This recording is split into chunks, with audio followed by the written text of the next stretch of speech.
भारताचा कणा महाराष्ट्र.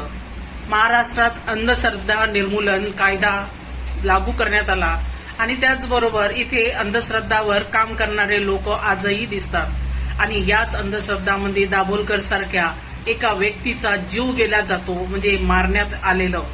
त्याचबरोबर जर बघितलं तर महिलांच्या सुरक्षतेसाठी ज्या महिला आयोगची नेमणूक केली जाते, जेव्हा महिलांवर अन्याय अत्याचार होतो तेव्हा ह्या महिला आयोगांचं टोट सुद्धा दिसत नाही.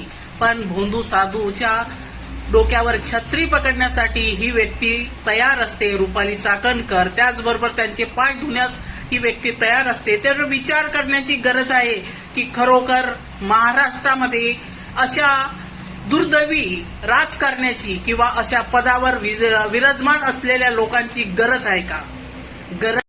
महिला आयोगच्या अध्यक्षा चाकणकरबाई यांना बुवाबाजीचे पाय धुण्यात इतकाही आनंद येत असेल जेवढा आनंद त्यांना संविधानिक पदावर किंवा संविधानाने दिलेल्या खुर्चीवर मिळत नसेल, तर त्यांनी खुशाल बुवाबाजीचे पाय धुवावे आणि त्याचबरोबर त्यांच्या डोक्यावर छत्री पकडावी. कृपया लवकरात लवकर राजीनामा द्यावा आणि